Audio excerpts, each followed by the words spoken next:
Good evening, my 10th class, and this time I'm going to discuss with you the causes that led to the non-cooperation movement. Non-cooperation movement was started by Mahatma Gandhi in the year 1920, right, with the purpose to not to cooperate with the British. What were the reasons that led to this non-cooperation movement? और कुछ एक incident है वो बड़ा मज़ेदार है जहाँ पे हिंदू मुस्लिम इकट्ठे होते हैं फिर से. Well, they got united in 1916, right, when they signed the Lucknow Pact. Right? So this non-cooperation movement and this incident that took place before this non-cooperation movement, वो एक कहानी बयान करते हैं जहाँ पे दो कम्युनिटी एक बार फिर से एक साथ जुड़ती हैं against the British. Right, during the first world war Turkish Ottoman Empire was fighting against the British. Right, तो ये जो तुर्की रहा ये ब्रिटेन के अगेंस्ट लड़ रहा था. अनफॉर्चुनेटली इट गॉट डिफीटेड, ये हार गए. और जो सुल्तान था तुर्की का उसको अंग्रेज़ों ने यानी कि ब्रिटिश ने they dethroned him from his throne. Right, and unfortunately that Sultan of Turkey, right, unfortunate for the British, that Sultan of Turkey was the religious leader of Muslims. वो भाई मुस्लिम्स के religious leader रहे जिन्हें खलीफा कहा जाता रहा. means religious leader. खलीफा जो होता है, that this is a title which is used for the religious leader of all the Muslims all over the world. तो उन्हें गद्दी से उतार दिया गया. तो it was a big thing for the Muslims. ये एक बहुत बड़ी चीज़ थी मुस्लिम्स के लिए that their religious leader was dethroned by the British. तो इस चीज़ की खिलाफत करने के लिए to start an agitation against the British, against this action of the British that they used to humiliate the religious leader of Muslim in India started a movement which was led by Muhammad Ali and Shaukat Ali, the two Ali brothers. They started a movement which is known as the Khilafat movement against the British. इस दौरान Mahatma Gandhi was leading the national movement at that time and उन्हें एक मौका मिल गया. right, it is a positive sign.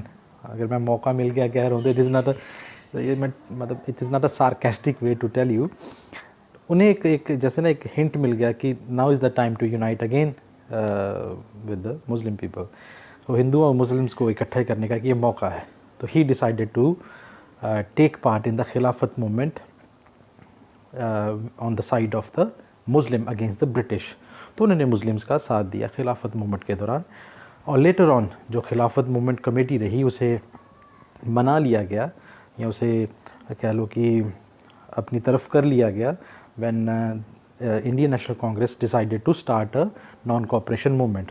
तो फिर वो जो खिलाफत मूवमेंट जिसे खिलाफत सत्याग्रह भी कहा जाता है that was merged in the non cooperation movement.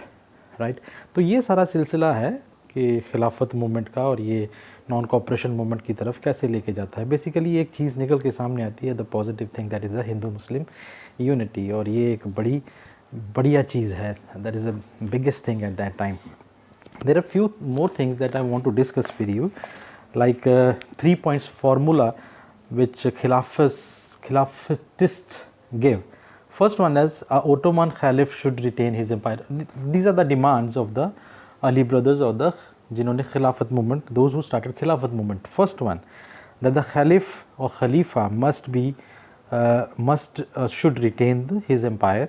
Second, the Caliph must be left with sufficient territory to enable him to defend the Islamic faith. अब एक चीज़ याद रखना कि when they dethroned this Sultan, that is the religious leader of Muslim, उन्होंने तुर्की के भी टुकड़े कर दिए थे. तुर्की was also divided. Geographically it was also divided.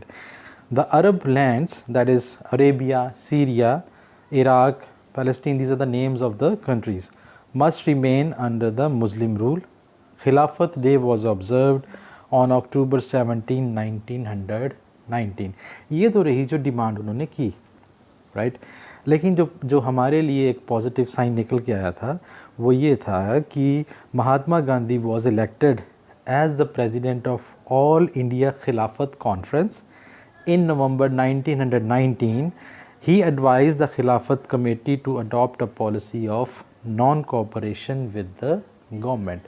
तो ही कह लगी उन्होंने मना लिया मुस्लिम्स को कि let's start a movement, right, हमें ब्रिटिश के साथ कॉपरेट नहीं करना है at any point. This is how this Khilafat movement led towards the your non-cooperation movement, right? Let's discuss now your Rowlatt Act.